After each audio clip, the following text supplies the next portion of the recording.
ಮುಖ್ಯಮಂತ್ರಿಗಳು ನಾನು 3 ಡಿವಿಷನ್ಸನ್ನು ರಿವ್ಯೂ ಮಾಡಿದ್ದೇವೆ. ಪ್ರತಿಯೊಂದು ತಾಲೂಕಿನ ಪರಿಸ್ಥಿತಿ ಏನಿದೆ ಅಂತೇಳಿ ಅವಲೋಕನ ಮಾಡಿದ್ದೇವೆ.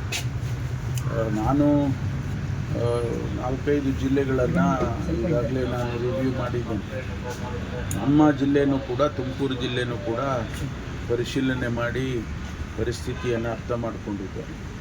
ಆದರೂ ಕೆಲವು ತಾಲೂಕುಗಳು ಈಗ ಇನ್ನೂ ಗಂಭೀರ ಸ್ಥಿತಿಗೆ ತಲುಪಿದ್ದಾವೆ.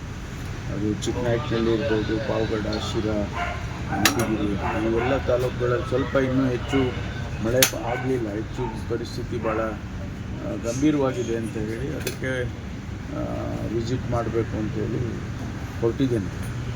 ಇವತ್ತು ನಾಳೆ 2 ದಿವಸ 7-8 ತಾಲೂಕುಗಳಿಗೆ ವಿಸಿಟ್ ಮಾಡಿ ಬರ್ತೇನೆ.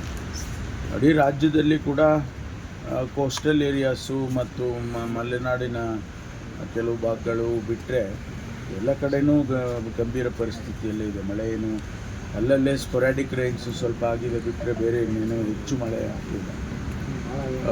ನಮ್ಮ ರಿಸರ್ವಾಯರ್ಗಳಲ್ಲಿ ನೀರು ಬಂದಿದೆ. ಸ್ವಲ್ಪ KRSನಲ್ಲಿ, ಕಬಿನಿಯಲ್ಲಿ ಎಲ್ಲ ನೀರು ಬಂದಿರೋದು. ಅಲ್ಲಿ ಸಹ್ಯಾದ್ರಿ ಝೋನ್ನಲ್ಲಿ, ಮಲೆನಾಡಿನ ಭಾಗದಲ್ಲಿ ಹೆಚ್ಚು ಮಳೆ ಆಗಿರೋ ಕಾರಣಕ್ಕಾಗಿ ಆ ಭಾಗದಲ್ಲಿ ಉತ್ತರ ಕರ್ನಾಟಕದಲ್ಲಿ ಆಲ್ಮಟ್ಟಿ ಮತ್ತು ನಾರಾಯಣಪುರ ಡ್ಯಾಮ್ಗಳು ತುಂಬಿರೋದು ಮಹಾರಾಷ್ಟ್ರದಲ್ಲಿ ಮಳೆ ಆಗಿರೋ ಕಾರಣಕ್ಕಾಗಿ ಅಲ್ಲಿ ತುಂಬಿದೆ.